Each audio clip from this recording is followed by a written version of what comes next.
Welcome to People's Republic with Brian Griffith. We bring you news and analysis from the front lines of the global struggle for social and economic justice.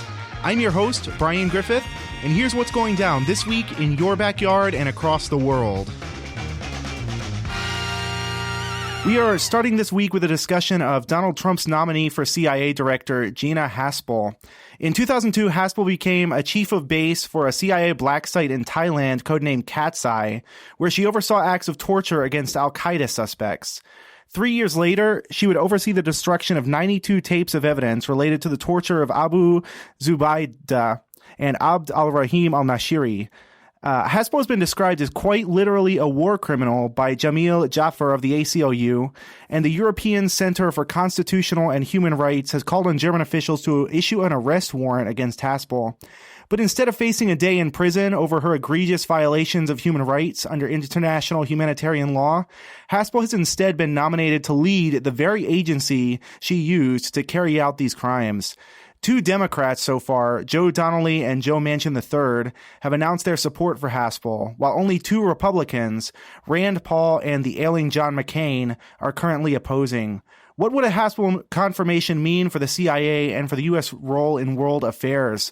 Joining us to talk about this now is John Kiriakou. John is a former CIA official who blew the whistle on the CIA's torture programs in 2007, as well as a member of the Veteran Intelligence Professionals for Sanity and co-host of Loud and Clear on Radio Sputnik. Thank you, John, for joining us today. Oh, happy to do it. Thanks for having me. Can you tell us a little bit about who Gina Haspel is, just basically as a person and as a CIA official?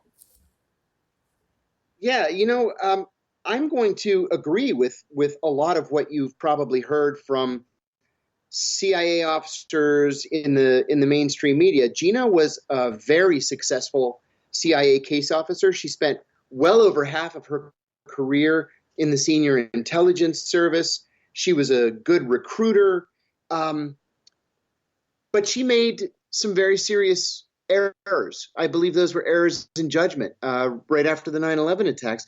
Let me get something out of the way right off the bat. I think it's really great that Donald Trump wanted to name a woman as the director of the CIA. The CIA has been led by white men for the last 70 years, and it's certainly time for a change.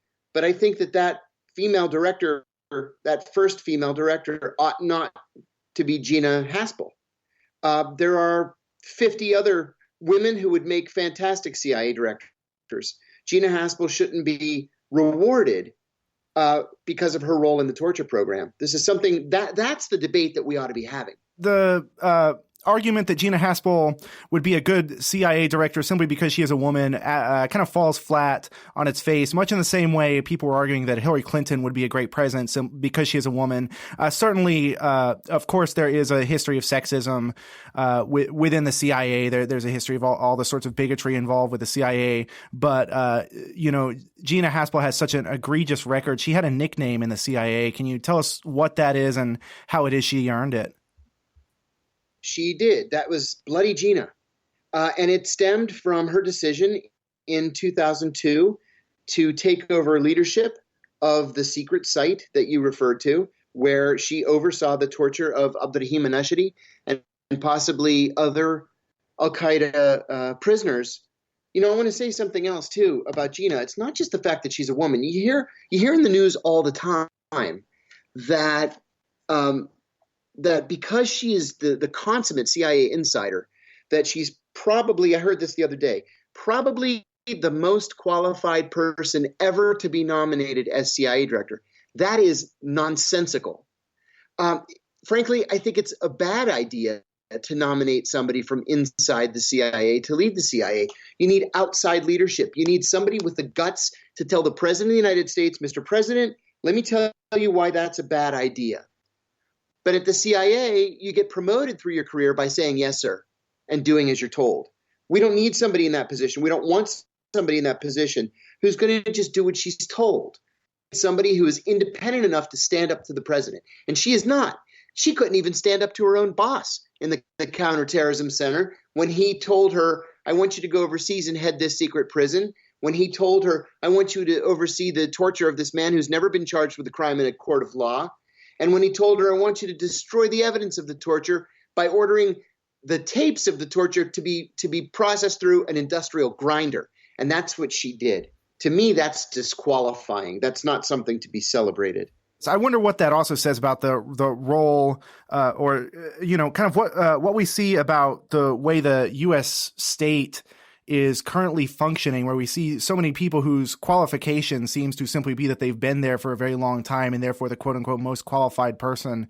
It really says something about closing off of both the state and kind of the civilian government to any sort of new influences or new ideas. I wonder if that doesn't represent sort of an ossification of not only intelligence agencies, but again, Hillary Clinton that same thing was said about her when she was a most qualified ever, simply because she had held so many positions of power.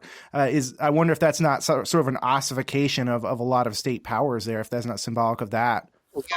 Oh, I agree with you. I think that's exactly what it is. And it does a disservice to the country. The country needs trustworthy, strong leadership at the CIA. I'm a realist. I know that the CIA is not going anywhere. I know that the only way to change the CIA, in the absence of real congressional oversight, which we have an absence of, is to change it from the inside. And Gina Haspel is not an agent of change inside the CIA. And so what we've had going on now is a lot of the confirmation hearings have a lot of people have been trying to hear from voices, outside of kind of the echo chamber of so much of the U.S. government. Several people have gotten thrown out of the confirmation hearings, including Ray McGovern. What's the current status on that? What's been going on in Washington? Yeah, I met with Ray today, and Ray McGovern is for those of your listeners who don't know, Ray McGovern is a highly decorated 30-year CIA veteran. He was the personal briefer of President George H.W. Bush. He was a Reagan briefer. He's a member of the Senior Intelligence Service, which is the highest rank that a person can achieve at the CIA. He retired in 1990 and has become a peace. Well, Ray feels very strongly about torture, as I do. And when the chairman of the Senate Intelligence Committee, Richard Burr, said last week that they would take comments, he said that the committee would take comments. He didn't mean it, but Ray believed that as an American citizen, he has the right to make a comment. And so he stood up and asked Gina Haspel to answer Senator Ron Wyden's question about what she did at that secret site. And she refused to answer the question. Well, no sooner had the words crossed Ray's lips that 4 members of the Capitol Police violently yanked him out of the hearing room. They threw him to the ground. They dislocated his shoulder, all the while screaming at him to stop resisting. He's a 78-year-old man, and he's not resisting. It's all on film. And then they finally took him to jail. He spent 27 hours in jail, and they finally released him after charging him with a felony, the felony being resisting arrest, which was preposterous. Like I said, it's all on film. And here we are days later. It's 5 days later, and Ray is black and blue. His shoulder is still separated. He can't stand up straight. His glasses were broken. He really looks like he's been beaten up. And that's what happens when you raise a voice against a CIA insider. That's so unbelievable. If you look up at the pictures of that, of Ray McGovern being thrown out of the hearings on this, I want to kind of read a quote from McGovern himself as to why he was doing what he was doing. This, I believe, is coming from the Real News, the media program, The Real News, not saying that there's a real and fake news, just to clarify. Right. even though there probably is, but whatever. So yeah, this is coming from McGovern. He says, so when it became clear that Gina Haspel was avoiding the key question that Senator Wyden asked her, namely, were you in charge of the waterboarding of al-Nashiri in Thailand? And she said, Senator, I'm sorry, but that's classified. And he didn't have time to say, well, who classified it?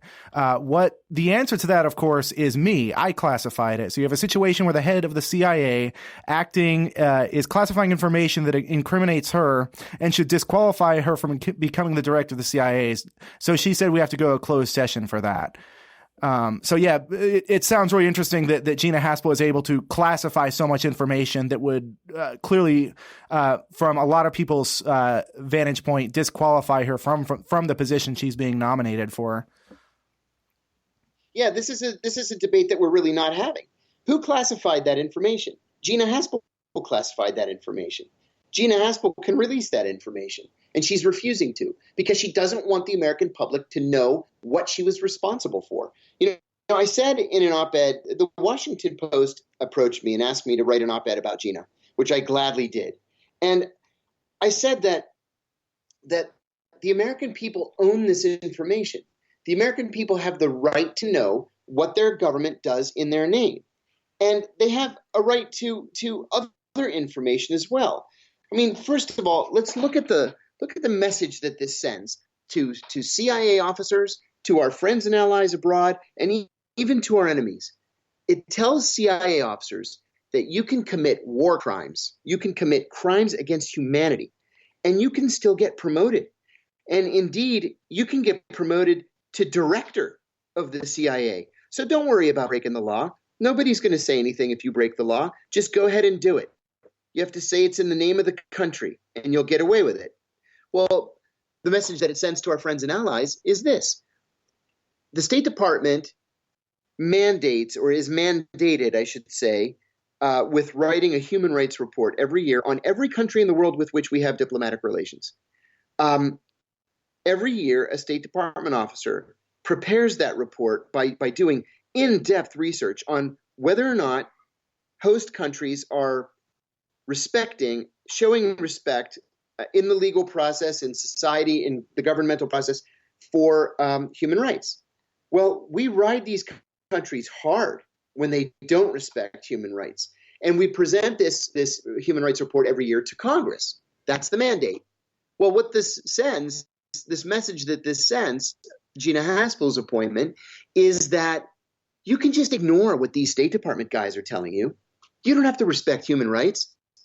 You meet with the State Department guy and he's going to yammer on about human rights and you can nod politely. But then an hour later, the CIA officer is going to come in and talk to you. And he's going to ask you to open up a secret prison where we can kidnap people and send them to be tortured. That's what we want you to do. Well, that's the message that we're sending overseas.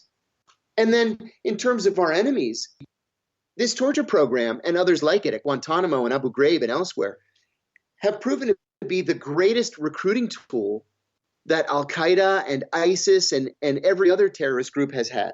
It motivates them. It makes them want to oppose the United States, where before they may not have had any problem with the United States at all. And that clearly is a risk that so many people within the security state and the military are willing to take in this constant this quote unquote war on terrorism that not only in torturing people they create so many new enemies, but I feel like so much of it is because they don't often have to receive, the blowback so often has been against civilian targets, either against the blowback is against Iraqis or the blowback is against kind of American citizens. So many of these people I don't feel will ever feel the blowback. And in fact, I think they in fact many benefit from there being a major blowback, because then they get kind of the increased military funding, increased surveillance state funding that they want. That seems like the kind of a secondary gain to me for these kind of pro-torture advocates. Yeah, it happens all the time. And, they also count on the public to have a short memory. and just to not pay attention to a lot of these issues. And most of the time, that's exactly what happens. People don't pay attention to these issues. And so the CIA knows that they can get away with it. And speaking, I always like to, especially when people engage in whistleblowing, I like to actually go back and talk about what it is they revealed and kind of remind people of the crimes here that have been committed. So of course, we're for those of you maybe tuning in, we are talking to John Kiriakou. In 2002, you were the head of counterterrorism operations in Pakistan when you captured Abu Zubaydah.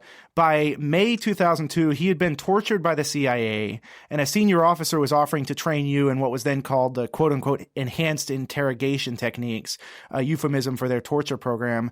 Can you talk about how this unfolded and how it changed your opinion of the work the CIA was doing? Yeah, first, I was very proud to go to Pakistan in the aftermath of 9/11 to head counterterrorism operations for the CIA there.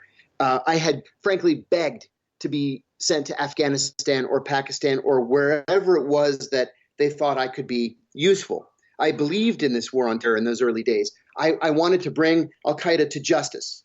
And I really believed in that word, in justice. The idea was to capture them and to bring them back to the United States where they could face their accusers in a court of law, have a jury trial, be convicted, and be sent to a U.S. prison for the rest of their lives. That's what I really thought was going to happen. I naively thought that was what was going to happen. So I went to Pakistan, and in late March of 2002, I led a series of raids that resulted in the capture of Abu Zubaydah. And I'm not allowed to say the number, but I can say many dozens of al-Qaeda fighters, including the commanders of both of al-Qaeda's training camps in southern Afghanistan. And so I returned to the CIA, to headquarters in May of 2002 to a hero's welcome. I was a star when I returned. And I was back for a few days, happened to be in the cafeteria, and a senior member of the CIA's Counterterrorism Center approached me and asked me if I wanted to be, his words, certified in the use of advanced interrogation techniques. I had never heard the term before. So I asked him what it meant. And he told me what it meant. And I said, that sounds like a torture program. I said, I have a moral and ethical problem with that. I actually sought the advice of a senior officer, and he agreed with me. I said, I'm not interested. I think it's a torture program. I think it's illegal, and I want no part of it. But I kept my mouth shut. And on the 1st of August 2002, the CIA began torturing Abu Zubaydah. And he was just the first of many, many al-Qaeda or accused al-Qaeda prisoners who were subject to ferocious torture techniques. In several cases, those techniques resulted in the deaths of prisoners during interrogation. I kept my mouth shut until December of 2007, at which time I decided to go public. Frankly, I had expected that somebody else would have gone public by then, but nobody was. And I could see that the Bush administration was whitewashing this program. And so I went on ABC News and I said that the CIA was torturing its prisoners. I said that torture was official U.S. government policy. And I said that the policy had been personally approved by the president himself. So the FBI began investigating me the very next day. They investigated me for a year, from December of 2007 to December of 2008. And then they found that I had not committed a crime, and they closed the case. What I did not know was that 4 weeks later, when Barack Obama was inaugurated, the most transparent president in history, he asked the Justice Department to secretly reopen the case against me. I had no idea that I was under investigation. I had no idea that the Justice Department was intercepting my emails. They were listening to my phone calls. They had periodic surveillance on me as I was going to and from work. And finally, 3 years later, in January of 2012, I was arrested and charged with 5 felonies, including 3 counts of espionage coming out of that ABC News interview. Of course, I hadn't committed espionage, and those charges were eventually dropped. But I had to take a plea to a lesser charge to make it go away. You know, the federal government wins 98.2% of its cases, according to ProPublica. And my attorney said, listen, this is not about justice. This is about mitigating loss, mitigating damage. They said you can take what the government is offering, 30 months, you do 2 years, or you can roll the dice knowing you have a 1.8% chance of winning and face 45 years in prison, realistically expecting to do 18 years. So what's it going to be? Well, I have 5 children at home. I have a wife, a family. I had a life, a house. I took the deal. It was the only way that I could see my kids grow up and not face the prospect of dying in prison. But that's the idea. The idea wasn't just to prosecute John Kiriakou. The idea, more importantly, was to frighten any other would-be whistleblower, to make them say, well, I saw what they did to Kiriakou, and I don't want that to happen to me, so I better keep my mouth shut. Yeah, that's I think that's absolutely right. As far as we've seen such a chill on whistleblowing, on just, you know, we've seen such a chill coming starting during the Bush administration. In my understanding, it seems like so much was getting out during the Bush administration, though it seems like there was this never-ending string of what was clearly torture allegations and whatnot. That it's weird to me that so many people have just completely forgotten all this history, completely forgotten that the Bush administration engaged in all of this, and then so many of the Bush era policies of a military and security state policies just continued through the current day. So how many other people faced jail or prison time for the CIA torture program during the Bush administration? How many people have been punished for that? That is a great question. And I'm sorry to tell you that the answer is that I'm the only person who's ever been punished for anything related to the CIA's torture program, and I'm the one who exposed it.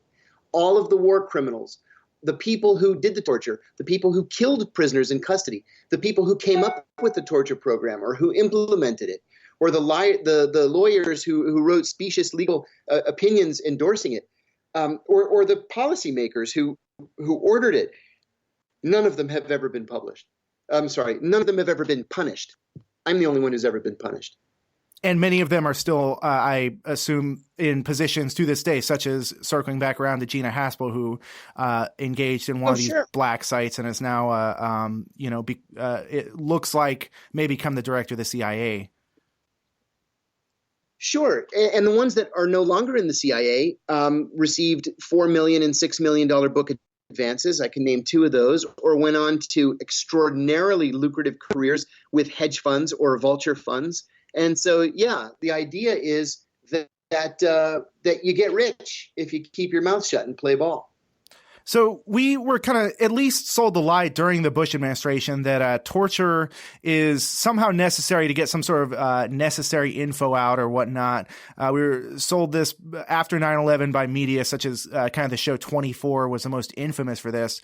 But so many studies have showed that torture not only doesn't work, but in fact, as we were talking about earlier, creates blowback and acts as a major recruiting tool for terrorist organizations and terrorist cells. What kind of conclusions have you come to in kind of your own research on torture, as well as your experiences in the CIA? What did the U.S. gain out of that? If it doesn't work as a tactic, what else was it for? Oh yeah, we gained literally nothing. And I think that the does it work question is the wrong question. Lots of things work. It depends what you want and what you mean about work. You can rape prisoners, that'll work. That'll make them talk. Or you can rape their wives in front of them. Or you can murder their children in front of them or rape their children. I mean, lots of heinous things work, but we don't do those things because they're unthinkable and they're disgusting. That's a very good point.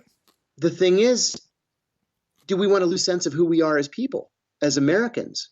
We executed Japanese soldiers in 1946 because they had waterboarded American prisoners of war. In January of 1968, the Washington Post ran a front page photograph of an American soldier waterboarding a North Vietnamese prisoner.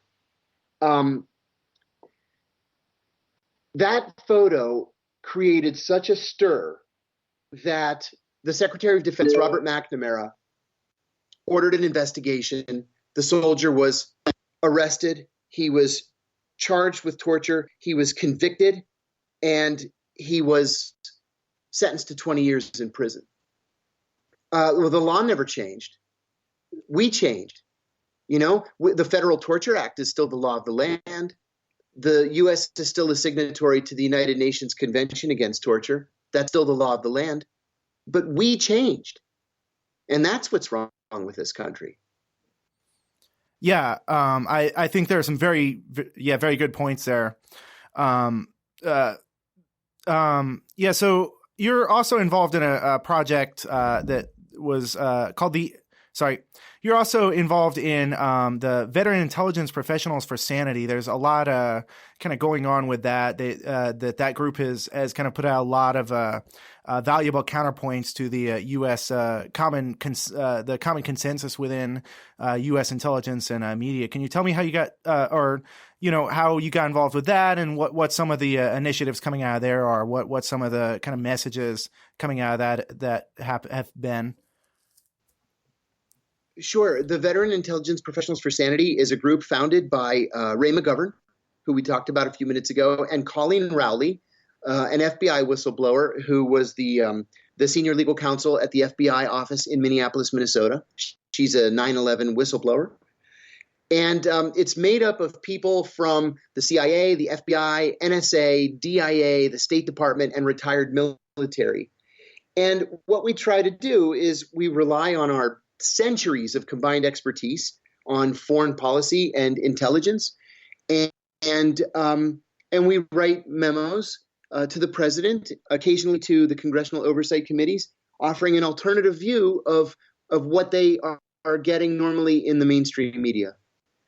Sometimes we have an impact, sometimes we don't, but I think it's important work, and we're going to continue doing it. It's really, really interesting stuff to me, and it's important that we have that. To me, it's so important that we have people from the world of intelligence coming forward and kind of revealing an alternative viewpoint when we've seen so much kind of disinformation coming out of official channels and of more of the corporate media channels. So circling back around to Gina Haspel, what are you kind of expecting out of the Senate confirmation hearings? And what would a Haspel nomination mean for the CIA and the U.S. image globally? Oh, I think the U.S. image is damaged.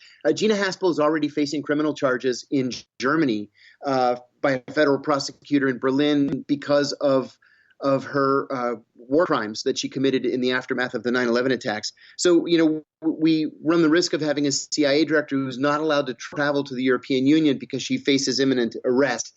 That is not a very good thing for the U.S. image. I hate to tell you, but I think that Gina is going to make it through the Senate. I think it's going to be very close, perhaps by a vote or two.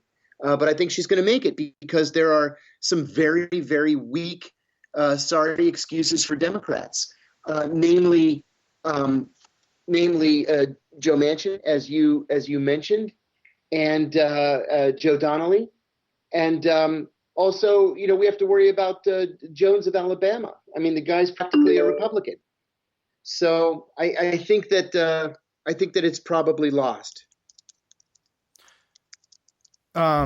And so then what would the next step be after that? Then what, if Gina Haspel is confirmed, then what can people really be doing, or what should people be researching as kind of the next step? To tell you the truth, if she's confirmed, it's all over. There's nothing that anybody can do. Okay. That's the sad part. She's going to be rewarded for crimes that she's committed. And there's nothing that any of the rest of us can do. That's why we have to have bold, serious congressional oversight. And we don't. We have congressional oversight committees that really are little more than cheerleaders for the CIA. Shame on them. Yeah, absolutely. That's definitely, We really do need a kind of civilian oversight program in this country. Hopefully we'll talk about that on another episode fairly soon. We're going to go ahead and wrap it up. This has been Brian Griffith. We've been talking with John Kiriakou, who's a former CIA official who blew the whistle on the CIA's torture programs in 2007, who is also a member of the Veteran Intelligence Professionals for Sanity and the co-host of Loud and Clear with Brian Becker on Radio Sputnik.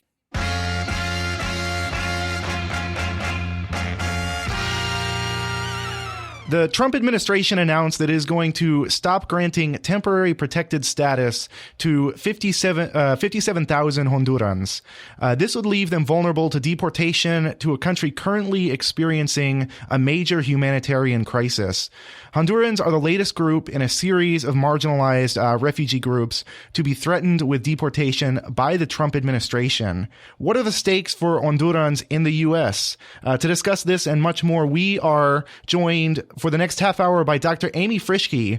Dr. Frischke is an independent scholar of Honduran culture and part of KOOP's Fresh from the Underground Collective. And she also has a new show that's starting here on Co-op Radio on June 6th. That show is Theme Music. So thank you for being on. It's my pleasure to be on. Tell us a little bit about your work here at KOOP, first of all.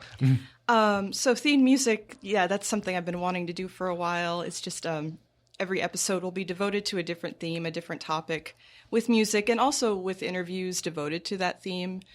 So it could be, a holiday. It could be roller skate music from the 80s. It could be systematic oppression by a group. And so we'll have music and also talking points. So I'm excited about that. Yeah, sounds great. And for those of you listening in New Orleans, because again, we're syndicated now in Austin and New Orleans, this show originates out of KOOP in Austin. To find out more information about our lineup and to find Amy's show, you can go to koop.org. We're increasing our online streaming presence all the time. Let's get into Honduras. Let's actually start with kind of what temporary protected status really is all about, what that category is here in the U.S. Okay. So TPS, as it's known, it's a protection the U.S. government has granted to people who have experienced humanitarian crises in their home countries, which include war, natural disasters. And it's overseen by the Department of Homeland Security. So it's a cabinet position, so it's overseen ultimately by the president. And this designation is granted in 6th to 18th month intervals for as long as that the department and ultimately the president deems it necessary. And so Honduras currently has this designation. There are 9 other countries that currently receive it: El Salvador, Haiti, Nepal, Nicaragua, Somalia, Sudan, South Sudan, Syria, and Yemen. So to be eligible for TPS, nationals of a designated country have to meet a number of requirements: a clean criminal record, passing a background check, paying a $495 processing fee, not only when they first apply, but every time their status is renewed. And they have to reside in the U.S. at the time that their country receives the designation. So most TPS recipients are undocumented immigrants, people who overstayed their visa, or people who hold some form of temporary immigration status. Recipients, they're authorized to work in the U.S. and are protected from deportation, but those are really the only benefits. TPS is a temporary designation only. It isn't meant to provide recipients with a path toward U.S. citizenship. So it's perpetually precarious because a company's TPS renewal is subject to the decision of whoever is president at the time, since the Department of Homeland Security that oversees it is a cabinet. And most presidents in the past have chosen to renew in perpetuity, but Donald Trump has decided to grant only one more extension for 6 of the 10 countries that currently receive the designation. So Honduras, Nicaragua, El Salvador, Sudan, Haiti, and Nepal. So all of the Central American countries currently receiving the protection will soon no longer have it. Yeah, there are two kind of threads that I want to follow on this. I do want to kind of point out that so much of a U.S. Policy toward refugees and general policy toward immigrants and people within the U.S. Seems to be based so much on these temporary measures that rely on executive decision. I really think that goes to the dysfunction of the U.S. state, that there are no real permanent solutions for so much. And I also want to kind of make the connection to other kind of struggles and other ways that we kind of conceive of borders. So I was at a presentation by the Palestine Solidarity Committee here. It's a really strong, really kind of powerful, really interesting student group on the University of Texas campus, among other places. Anyway, they brought in a presenter who kind of made the case that so much of that border mentality, so much of the kind of way people conceive of borders is not just physical borders, but often kind of legal borders, and that borders, and especially kind of border divisions, can be used not just in not just to kind of keep people on the other side, but often kind of to carve up people, to divide them in essentially a divide and conquer. So you look at the Israeli border walls often are not really a border between anything. They exist, and Israel sets up a whole different host of kind of mapped out infrastructure across Palestinian land that essentially serves not really as a border so much as a way to really divide up people. So there's no for the people who still think there can be kind of a viable Palestinian state. If you look at the actual network of borders throughout Palestine, Israel has specifically very much set up all this infrastructure in order to essentially carve Palestine up into Swiss cheese of these kind of individual towns that are now separate from each other. I think that seems to be kind of the case with the way different categories within the U.S. work too. So you have certain categories of immigrants, you have the TPS recipients, you have DACA recipients, and all of these kind of have these different ways in which they are oppressed and different ways in which they are marginalized within within U.S. society. That it's all slightly different, or it can be very different, it can be very slightly different, but these kind of slightly different circumstances can put you on such radically different sides or in radically different camps within these different categories of marginalized people within the U.S. Mm-hmm. There's a scholar, Rebecca Robinson Chavez, a communications scholar, and she's done work on the border. And she's theorized that the border experience is one of militarized citizenship. So it's kind of where a police state is just kind of it's a justification for a police state, because there's the description that, this is a conflict zone and must always be heavily patrolled. And so this is not a normal state of affairs. Your normal rights will be suspended. And that's just kind of the assumption. That's a common border experience, I think, no matter whether you're talking about Palestine or the U.S.-Mexico border. So it's an interesting theory. Yeah. And of course, so much of what's, no longer a quote unquote normal state of affairs, it changes over time too. You look at the very fact that police exist. Police became normalized from essentially private mercenary forces for the ruling classes, that either the two kind of origins of police within the U.S. are slave patrols that would send escaped or free slaves back into slavery. And then the other kind of route is union busters, kind of private union busting organizations, until the ruling class essentially said, hey, we can now use public funds for this. We want to use public funds. And essentially it became a subsidization by the public of these what used to be private mercenary forces, and we're right now a lot of people don't see ICE as a normal phenomenon, but if the U.S. state continues down the road, ICE may receive that same sort of normalization of just the state of affairs. Yeah. I'd like to, we've just discussed a lot on kind of this like higher theoretical level. I'd like to bring it back to the actual situation with Honduras. So what is it that Hondurans have really had to face here that led to their temporary protected status to begin with? Well, they received the protection in 1999 after a hurricane swept the country the year before. And approximately 57,000 Hondurans received TPS that year and have been settled in the U.S. since then or before. So over 20 years for most Hondurans in the United States. And the Center for Migration Studies estimates that 98% of Hondurans with TPS arrived before 1997, and that nearly 25% of these Hondurans were younger than the age of 15 when they arrived to the U.S. So most of this 57,000 still in the U.S. have deep roots in this country and would essentially be returning to a land ostensibly more foreign than what they've come to know most of their lives. And so they're due to lose this status January 5th, 2020.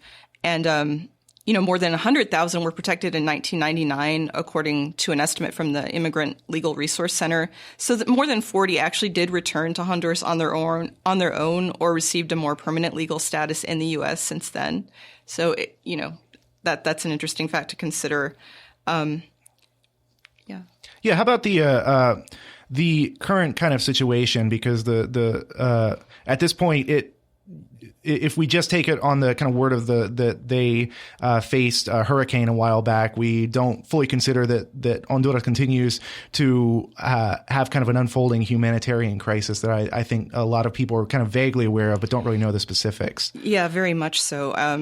The human rights violations in the intervening years have created a very highly unstable situation in the country that's anything but safe. It contains one of the highest homicide rates in the world, 42.8 homicides per 100,000 people.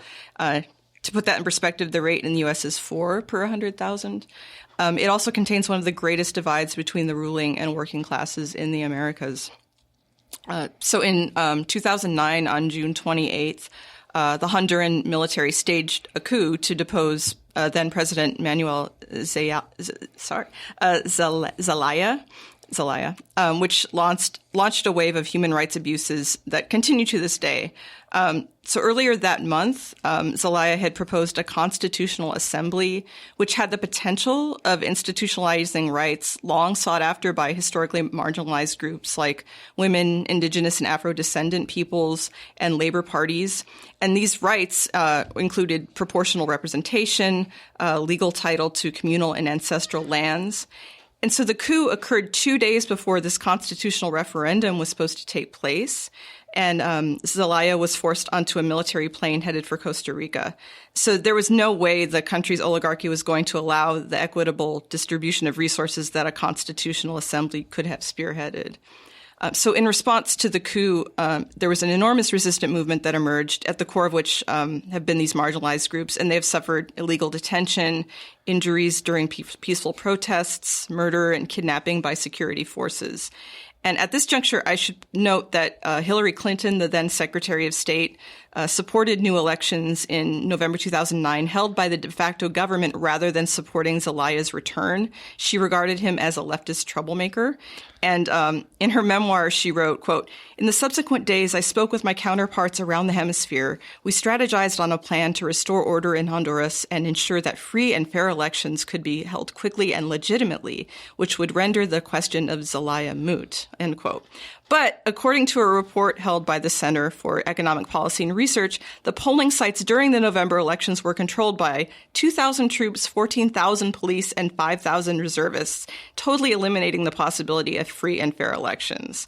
And according to The Guardian, there were no international observers to these elections apart from a delegation from the U.S. Republican Party.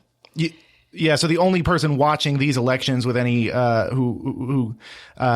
with any sort of observational power was just a Republican Party. Yeah. Like, it's pretty amazing. Unbelievable and absolutely kind of dystopian on the part of everybody involved. This, of course, being during the Obama administration when Clinton was Secretary of State. And you can look at her similar regime change operations in especially like Libya, Haiti, are kind of the two big ones to really see, what she was about. But of course, now she's a member of the resistance. So yeah, thank you, Hillary Clinton, for leaving this issue, for essentially backing a right-wing dictator in a coup that was obviously illegal there. As well as, of course, the backing of the kind of military support provided to the al-Qaeda rebels who overthrew Libya, and now they're kind of open slave markets in major Libyan cities. What a legacy, really! What an inspiring figure. Except for, I don't know, Honduran women, Libyan women. Not exactly a great feminist for them, but you get the idea. So how about the situation today in particular? We've seen several kind of several really neoliberal shifts from this kind of right-wing dictatorship. Where has this gone to the current day? Okay, so the result of the 2009 election was that National Party candidate Porfirio Lobo came to power, and he continued his violent suppression of the resistance movement. He was very interested in pro-business policies and the aggressive sale of natural resources, encouraging mining, logging, agribusiness projects, not caring about indigenous groups or Afro-indigenous groups who have lived on the land for hundreds of years. There's been a lot of activism against this act, and at least 118 environmental activists have been murdered since 2010, according to 2018 data from Global Witness. There was the well-known international outcry against the murder of Berta Cáceres, an environmental and indigenous activist who was assassinated in her home on March 2nd, 2016. She was the co-founder and coordinator of the Council of Popular and Indigenous Organizations of Honduras, and she won the Goldman Environmental Prize in 2015 for a grassroots campaign that stopped the building of a dam at Rio Gualcaque, which is on the territory of the indigenous Lenca people in the southwestern part of the country. They considered that river the source of life and very sacred. And she, interestingly enough, she was also the vice presidential candidate on the independent ticket with presidential candidate Carlos Reyes, a union leader, during the November 2009 elections. And Manuel Zelaya had been expected to endorse this ticket. So she was like a multiple threat to the Lobo regime. And then the current president, Juan Orlando Hernandez, was elected in 2013 and has since created a new militarized police force and enjoys loyalist majorities in the Supreme Court, Congress, and the Electoral Commission.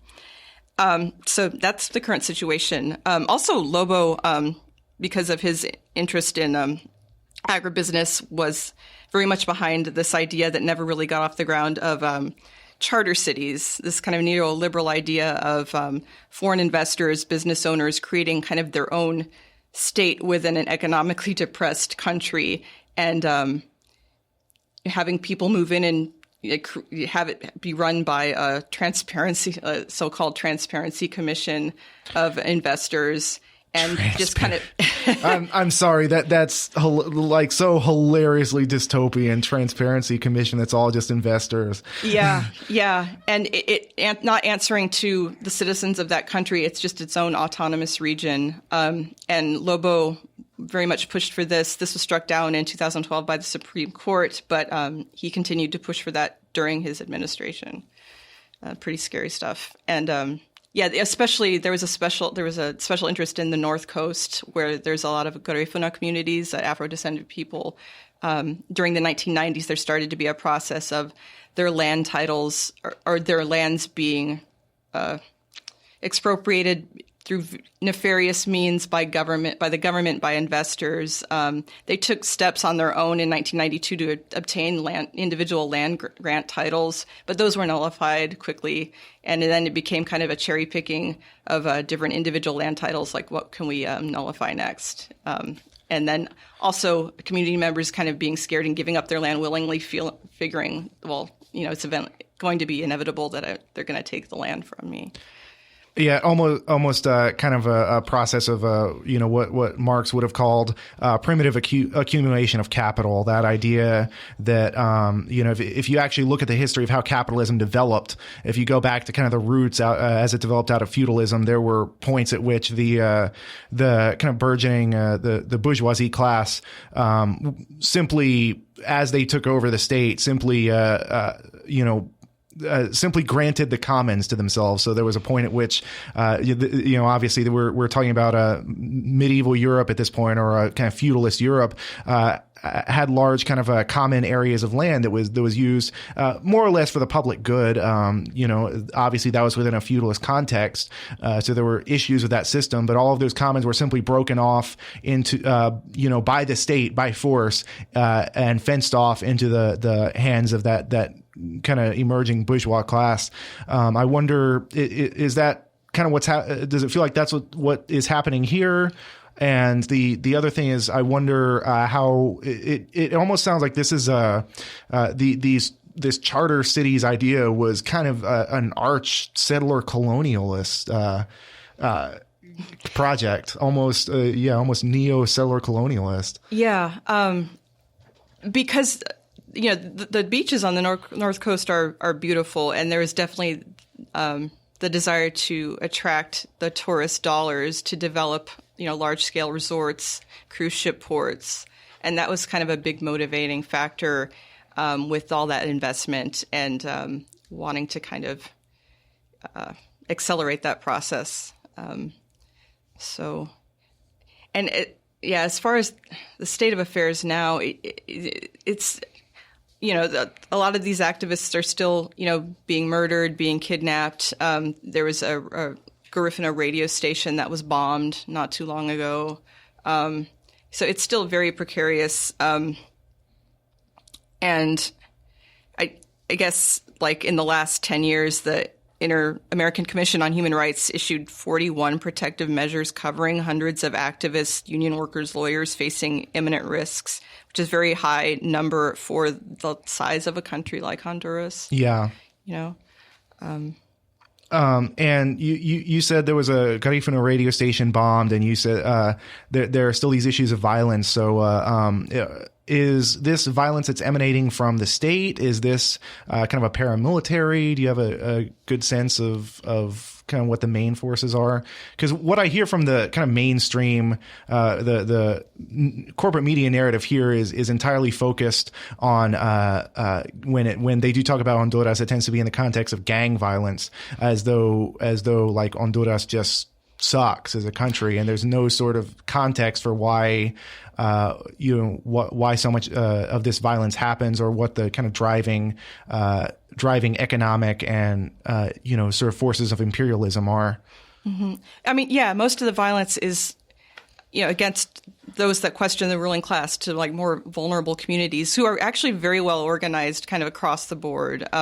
You have indigenous organization, you have Garifuna organizations, and they routinely stage actions against. So there's this. It's kind of like a constant battle zone between the government or the military arm of the government trying to quell these uprisings, and people really like being fed up and trying to like hold accountability. From my understanding, it's kind of a back and forth, and it's kind of very precarious right now. And I think my last major kind of question on the general context for Honduras, because this is not something I can really claim to be an expert on. What does the Honduran ruling class really look like? If you have a good sense for that, like what are the major class? Because you mentioned, of course, that Honduras has such a high disparity between kind of the ruling class and the working class, between the absolute richest kind of elite and everybody else. What are the kind of rich elite in Honduras, and what are their sort of interests here? Well, from my understanding, as in many Latin American countries, it's kind of been a U.S.-backed endeavor. The U.S. is the ones who have trained the military for, several administrations. They were the ones that trained the military that was responsible for the coup. And so I think the ruling class is just kind of bound up in that imperialist project and wanting to maintain resources, in those hands, and not really feeling like they have to answer to the larger interests. Yeah, that sounds to be the case, and that really, any time there is a ruling class within a country, because there always tend to be kind of a tiny minority of people, usually that kind of the whitest segments of the population, and those who are least willing to challenge U.S. hegemony tend to be the ones who can stand to get very rich off of it. And the other thing is that those tend to be kind of referred to as like the comprador class, like the kind of bought out class. For those who might be interested in learning more about this, learning more about Honduras, where can people go for information? There's an organization called Rights Action, and they're very much committed to the grassroots efforts in Honduras and Guatemala, with these organizations fighting human rights and environmental abuses. So the organization funds these organizations, and they also seek to expose and hold accountable the U.S. and Canadian governments, companies, and investors and other international actors that help cause and profit from the repression and human rights violations. So they have a website. It's rightsaction.org. So it's just all one word, rightsaction.org. Okay. That's very good to know. So for those of you who might have just been tuning in, we are talking about the situation in Honduras because, of course, Trump is currently essentially ending temporary protected status for 57,000 Honduran immigrants, the latest in a series of attacks on immigrant and refugee populations. So we've been talking with Amy Frischke. She is an independent scholar of Honduran culture and part of KOOP's Fresh from the Underground collective. If you can tell people once more about your new show coming up, that's going to be on June 6th, called Theme Music. Yeah, it's a streaming only show, Theme Music. It will air once a week, Wednesdays from 9 to 10 p.m. Central Standard Time. Yeah, and that's going to be exclusively on koop.org. That's, for those of you listening in New Orleans, we originate out of KOOP Radio in Austin, so you can find more information at koop.org if you're interested. I think people need to make those connections between the effects of U.S. imperialism and the absolutely bipartisan project of U.S. imperialism, because, again, the military coup that happened in Honduras can be blamed on both of the U.S. Major parties. Both of them have so much blood on their hands, not just here, but also abroad. So, for those people who are currently at that point of wanting to protect refugees here, they have to understand that the most effective way to protect refugees anywhere on Earth is to bring the U.S. military out, and to get the U.S. military out of the 800 some, I think it's now closer to 1,000 military bases that the U.S. maintains around the world. No other country does that. There are a few other countries on Earth who may have one or two, foreign military bases on foreign soil. The U.S. has some almost 1,000 at this point. So those two struggles absolutely have to be connected. the U.S. creates these refugee crises, and the U.S. It doesn't do so simply out of malice. It does so for access to the land, the labor, and the mineral rights. Always comes down to the land, the labor, and the mineral rights. We're gonna have to wrap it up. Once again, we've been talking about the situation in Honduras with Dr. Amy Frischke, who's an independent scholar of Honduran culture and a part of KOP's Fresh from the Underground collective. That's all we have for this week. You've been listening to People's Republic with Brian Griffith. You can find our show on SoundCloud, iTunes, and Stitcher by typing in People's Republic. Or you can follow us on Facebook and Twitter at People's Radio ATX for more news and analysis. Thank you for listening as we report on the global struggle for social and economic justice. We are out of here.